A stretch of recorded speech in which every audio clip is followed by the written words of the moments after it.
Today I want to talk about why I think that it's good to, in some way, in some degree, root for Russia on the world stage as a competitor to the America-dominated Western world, to root for multipolarity from a conservative perspective, and even to root for China, with much more of a caveat, since China is an obviously totalitarian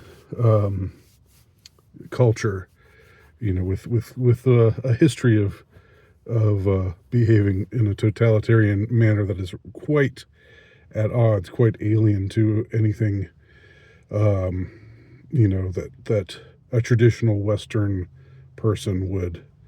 I shouldn't say anything that a traditional Western person would appreciate, but just a lot of things. The Oriental mind, as it were, is quite different from the Western mind. But still, you've got these powers in the world. I don't know if you call them superpowers. They're not. Neither of them is as powerful as the United States is, but they're growing powers in the world, and they have their own spheres of influence. And one thing that they are not, is woke. In fact, both China and Russia completely reject wokeism, Western wokeism, in all of its forms. And if you want to know how I define woke, just I'm not going to define it for you, but just think of what is encompassed in under the general heading of wokeness or political correctness, and you have a pretty good idea of what that is. And Russia and China, and the nations within their spheres of influence, do not worship at the altar of woke. And I know some are saying that with Trump's second election that wokeism is on its way out in the West. I think that might be true, but I don't know if that has as much to do with anybody getting elected as it does with just a sense of general exhaustion with the kind of great leap forward, if you will, that they've been trying to impose, the general psyop that they've been on us for the last 10 years, trying to accelerate all of these ideologies that are unnatural and that are non-organic and that are being pushed from the top down, including transgenderism. And that gets me to my example of the day of why I think it's good to root for Russia and China. I tuned in for the second season of Squid Game, and, and in case you haven't seen it yet, there is a trans character. There's a trans character on the show, and there's something to me. There's something very dispiriting about, having a culture that is not America, that is not the West, that is not that is not at our level of degeneracy, and the degeneracy of the West is largely engineered. Don't get me wrong; it's largely been an engineered phenomenon. Nevertheless, it is there. It has been accepted to a great degree, and now to see this South Korean show,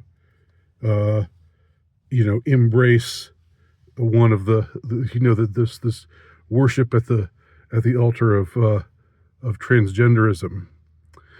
And I know that I know things are complicated because they even mention in the show they talk about Thailand and the so-called ladyboy tradition in Thailand, which is sort of organic to the culture. The thing about the ladyboy phenomenon is it's not like it's not something that they're pushing for acceptance or for uh, you know, to have ladyboy to have a ladyboy character in every show. It's not something where they want representation in pop culture. It's just something that's there, that's grown up organically for some reason in that culture. I don't know why. I don't know enough to know why. But it is not an organic part of South Korean culture. No, I mean there are people who think that they're for one reason or another think that they're in the wrong body, all over the world in every culture. But what I'm saying is the pushing of transgenderism, the making it visible, the making it having representation, having this character who's trans come in and be this and to have this older woman look at him and say men are men and women are women, and her son correct her, say, "Mom, you can't say things like that." That's so just to see that in a South Korean made show is so dispiriting for me, because it's as though the sickness of the degeneracy of our culture that has been aggressively pushed on us from on high, the top down pushing of these various ideologies, these unnatural ideologies. And it's not, again, just to clarify for anyone who needs this clarified, it's not that I'm advocating for for men who dress like women, or men who believe that they're women, or vice versa. It's not that I'm saying people like that ought to be shunned or vilified or anything like that. It's just, it's one thing to be tolerant, and it's another thing to say, yay, these people are great and we need to see more of them. And even though they're a tiny percentage of the population, let's just put them out there in every TV show, in every movie, and let's just normalize this thing that is not a norm by any stretch of the imagination. And to have them doing that on the South Korean show is really irksome. And I thought to myself, South Korea is in the Western sphere of influence. It's a big ally with the United States.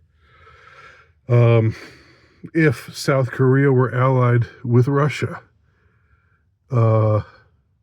you would not see a trans character in a South Korean show. You wouldn't see feminism being put, radical feminism being pushed. You wouldn't see the vilification of masculinity and of traditional femininity and all the other, the LGBT stuff. That just wouldn't be, you wouldn't see that pushed like you do when you have a show sponsored by Netflix.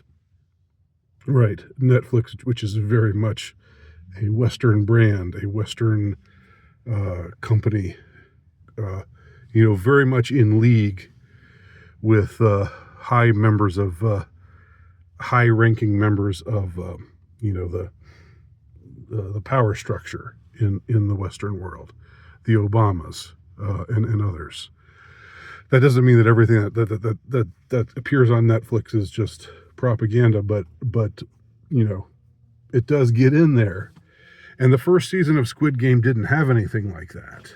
I mean, I remember in the first season, among the main characters, there was one guy who I think was Indian, who was an immigrant into Korea, and so that was a little bit of like a soft sell of he's an immigrant with he looks different, and we're it's sort of but that was much more palpable, or palatable, I should say, much more palatable than the pushing of the trans agenda. So even if this doesn't hit you as hard as it did me, I mean, I just don't like to see other cultures be polluted by the worst elements of our culture, the most degenerate elements of our culture. So that's a good reason to support multipolarity, to support Russia being powerful, China being powerful, there being other states that compete with the United States and the Western world and their satellites and their allies, including their allies in other parts of the world like the Orient. It's good because traditional South Korean culture.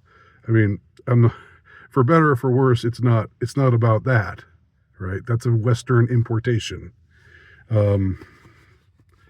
It's a Western importation of degeneracy, and in line with what's been mandated over the past, with what's been mandated over the past decade or so, the woke era, with a vengeance that hopefully now is going to, die out, is on its way to dying out, even if it's not going to die out totally. But anyway, those are my thoughts about why we should support Russia. Thanks.